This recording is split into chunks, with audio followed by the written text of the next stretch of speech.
Now, distinction between isothermal process and adiabatic process. See here, first difference. In the isothermal process, here I am taking one cylinder. This is piston. Here, filling with gas. This is totally made by conducting material. Conducting material.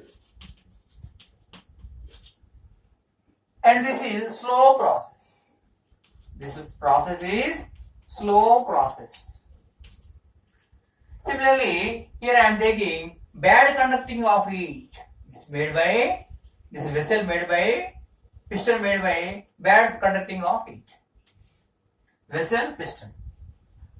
So this is fast process. This is also gas only. This is bad conducting material.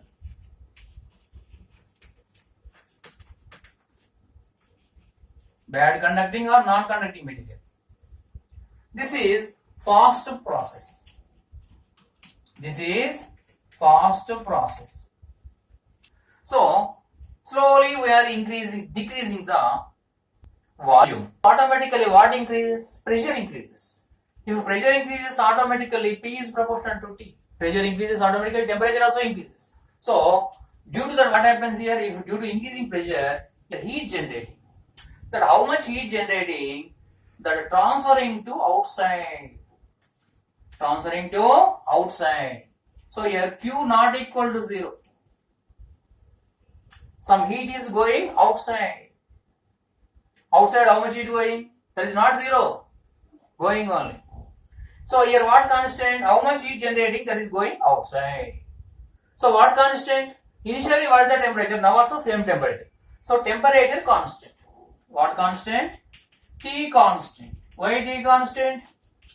How much heat generated? That went outside. So automatically T constant. But in this case what happens? When we are pushing rapidly, definitely what happens? Heat generating. The heat is affecting on this. So automatically what increasing? Temperature increasing. Here T constant, but here T increasing. Increasing means changing. Outside is any heat energy going? Not going. Because it stopped. Bad conducting of heat stopped. That only affecting on the inside of the gas. Due to that its temperature increasing. So that is happening main in the case of isothermal process and adiabatic process. So depends upon that only some things we are doing. If here T is constant, what about dT raise in temperature? 0. So here Q is 0. Depends upon that some information we are taking. First you take the information belongs to specific heat capacity. What is the formula for specific heat capacity? You go to specific heat capacity. C equal to 1 by m into dq by dt. Temperature constant means what is the raise in temperature? 0. First 20 degrees, after also 20 degrees. What is the raise? 20 minus 20 0. So here dt is 0.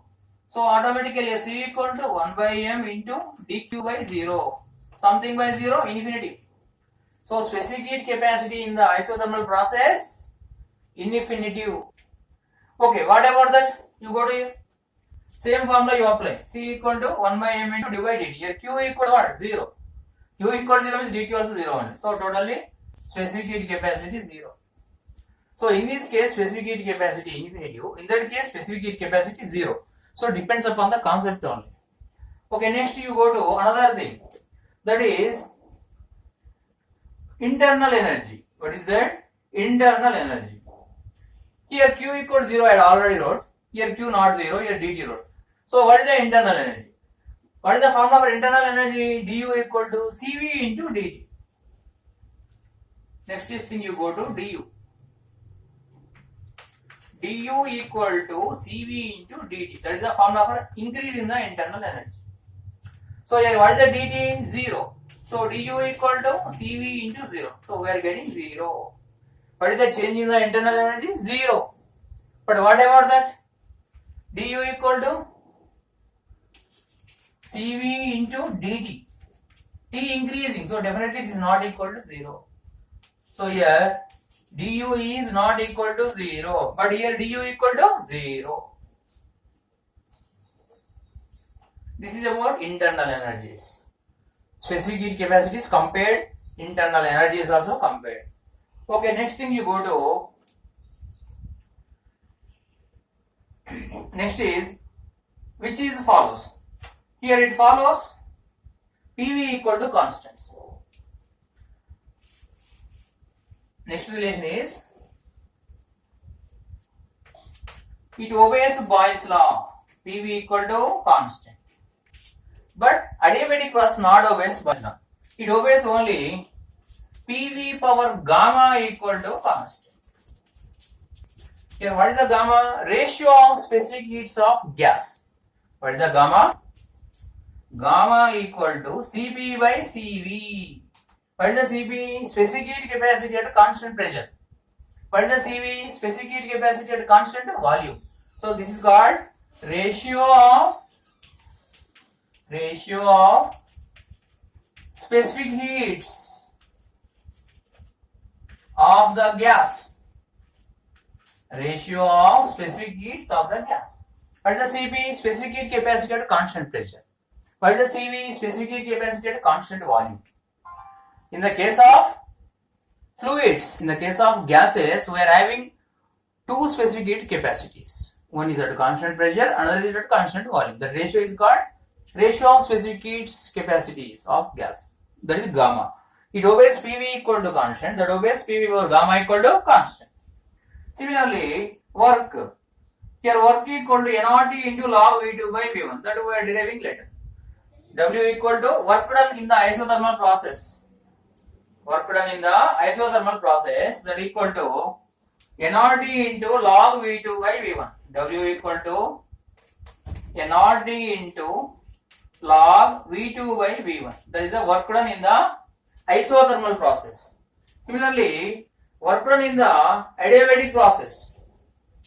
Work done in the adiabatic process. That is work equal to NR into T1 minus T2 by gamma minus 1. So that is the work. Remember these two formulas.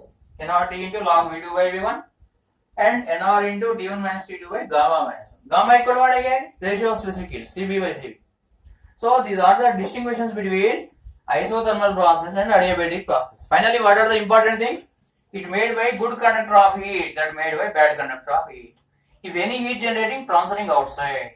So no change in the temperature. Here outside heat not transferring, so it is affecting on the gas or its temperature increasing. Depends upon that only. Some things we are discussing. So that is the main distinction between isothermal process and adiabatic process.